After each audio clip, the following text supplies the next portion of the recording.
I think I've been a rationalist all my life, as far as I can remember, but I'm planning to switch over to Scientology because no man at the age of 56 can pull off what Tom Cruise did in this entire film. No man.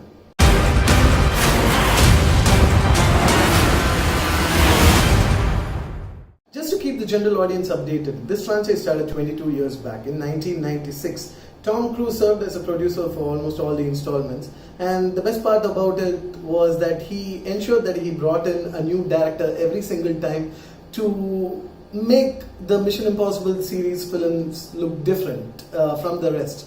So Mission Impossible 1 was a slow burn, 2 was high on action, still remains my favorite guilty pleasure movie of all time. 3 was a little bit confusing and it was good, but it was a tad bit confusing. 4 was the best in the series and 5 was directed by Christopher McQuarrie.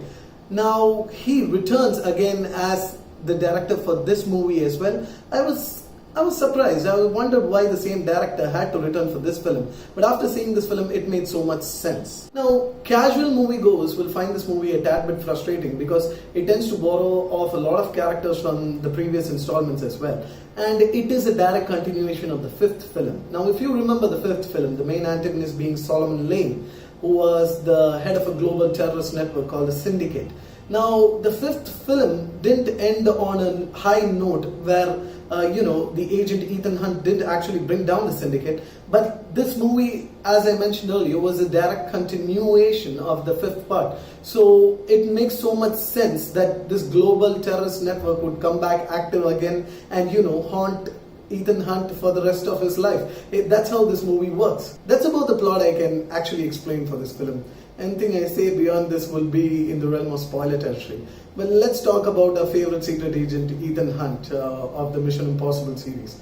Mission Impossible 6 is again another espionage thriller, but Mission Impossible 6 goes the extra mile to set the bar high on action movies for the upcoming decade or so, because this movie will go up there in the list of one of the greatest action films of all time. The movie is 148 minutes long. I never felt it that way. The movie started off on a high note and the high note kept going higher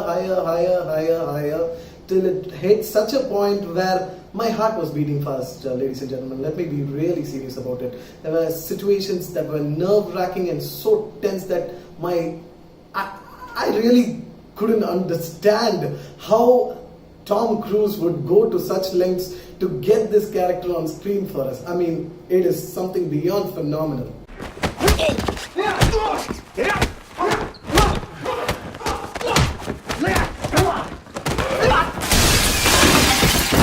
I deliberately showed you the scene of the men's room fight actually because people wouldn't normally understand this, but let me explain it to you.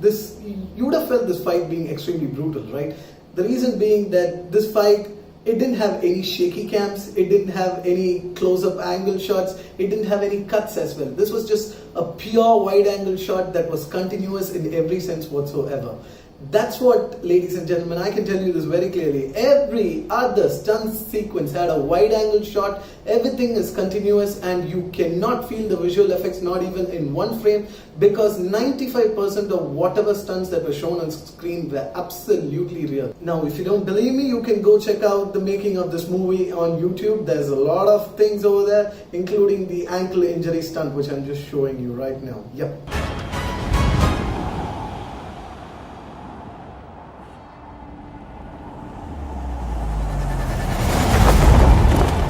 To Christopher McQuarrie for one more thing, because he ensured that every member of Ethan Hunt's team felt utilized. That includes Ving Rhames returning as Luther Stickle, Simon Pegg coming back as Benji, and a favorite MI6 agent Rebecca Ferguson returning as Ilsa Faust, who has done a fantastic job throughout the film. I have to say this because the last 30 minutes involving all of these characters is nerve-wracking in every sense. Because they have something to do that has to coordinate with something and it has to happen exactly at that perfect moment. I mean, I don't know how to say this without spoiling this for you guys.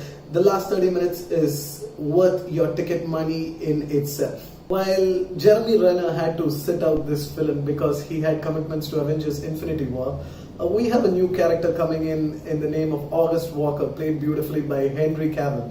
Now, this made headlines world over because of his mustache. The mustache that costed $25 million. Yes, you heard me right. Because he couldn't shave off his mustache because they had to do Justice League reshoots apparently. So we ended up with something like this in Justice League. But we got the full version of this in Mission Impossible 6. I'm telling you, it was all worth it.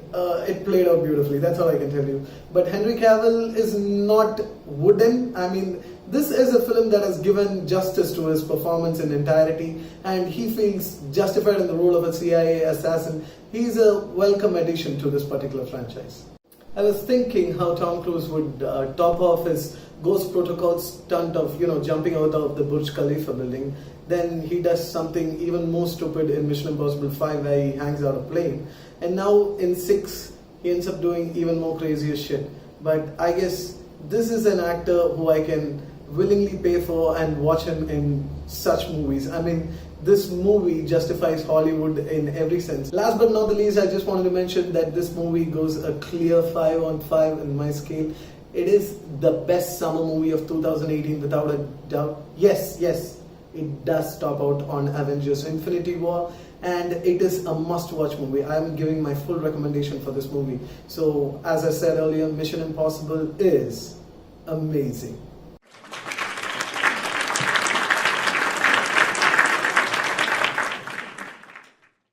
Thank you so much guys for watching my review. If you like my review, do like, share and subscribe to my channel. As always, this is Siddharth saying bye bye for now. Take care.